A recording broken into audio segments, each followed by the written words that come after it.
Hello and welcome to Philosophy Vibe, the website where we discuss and debate different philosophical ideas. Today we're going to be looking at the concept and the nature of God. Now, philosophy of religion is centered a lot around God, so it's good just to pull back and understand what do we mean when we're talking about God. So then, John, if someone was to ask you to describe God, what would you say? Well, I would refer to him as the creator, a supreme being that created the entire universe. Yes, good. That is a common understanding within the Judeo Christian belief in God. He is seen as the creator of everything, the creator of the heavens and of the universe, of life as we know it. Now, do you think this is a reasonable belief to have? Well, yeah. Why? Well, as we can see, life exists. The universe exists, and this had to come from somewhere. It seems reasonable to argue there must be a being who existed before the universe and was able to bring the universe into existence, and that being we know of as God. Exactly. Everything we see here today must have come from somewhere, and many religions hold that this came from God. Now, as there was nothing before God, if he created everything, this would mean that God created everything ex nihilo. So God created the whole universe out of nothing. Right. However, isn't there a problem here? What? Well, if God created everything out of nothing, then who in fact created God? Well, here is where I'd have to agree with Aristotle, that God is the unmoved mover. What's that? Well, the universe is contingent. It's forever changing and it's dependent on something else for its existence. It could quite possibly not have existed if circumstances were different. So, in order for this to come into existence, it needs a being to cause the motion and start the whole thing off. However, this being cannot itself have been caused by anything, otherwise there would just be an infinite regress. So God is a being who can move other things, but he was not moved by anything prior, as there was not anything prior. God himself is uncaused, yet he is the being which caused everything else, the original craftsman.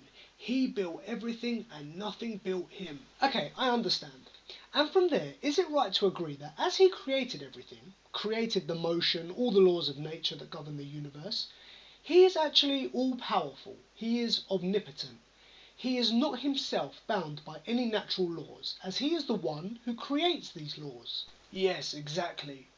And as he is all-powerful, this would also mean that he is able to be omniscient, to know everything that is.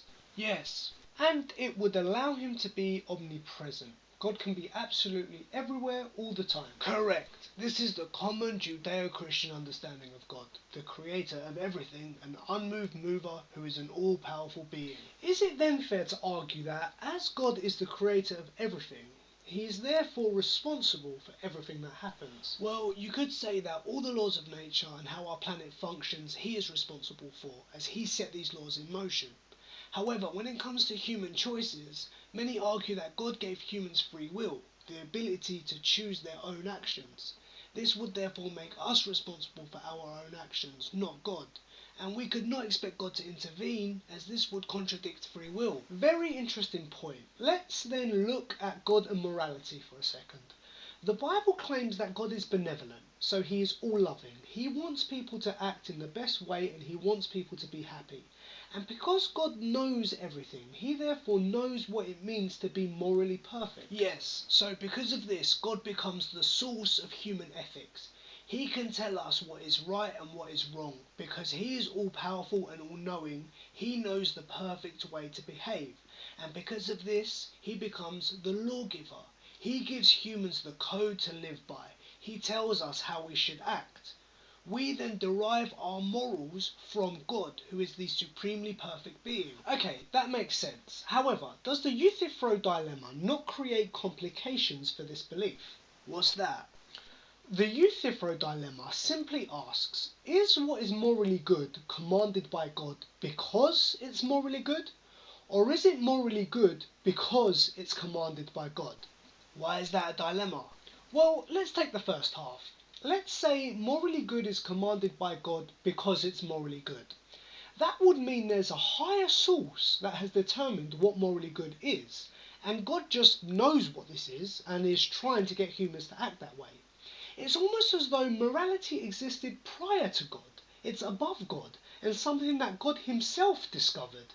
So he commands it because he knows it's morally good, not because he created it. Right, okay. Well, this would seem a bit weird that the unmoved mover, the creator of everything, actually didn't create morality, but rather moral truth existed prior to God. It's as though this came from an even higher source. Well, then I would have to say that something is morally good because it is commanded by God. Well, let's look at the problem with that. You claim God is the lawgiver because he is supremely perfect and knows what moral perfection is. However, if something is only good because God commands it, then that just means God creates what is good. He decides what is good. So, if you imagine a hypothetical world where actions that our society sees as despicable are commanded by God, then they would just be considered good. It's as though right and wrong just become arbitrary and down to what God feels like them being. But they're not arbitrary. If God is morally perfect, then his commands have to be that of which a morally perfect being would want. Yes, but he is morally perfect by his own standards. He has basically called himself morally perfect. He's basically said that what he believes to be good is good, and what he believes to be bad is bad, and we must follow. He's not appealing to any higher authority. Because there is no higher authority. Well, yeah, I suppose. But anyway, that's all we've got time for now. Thank you for watching. We hope you enjoyed it. And please check out the website for some other videos.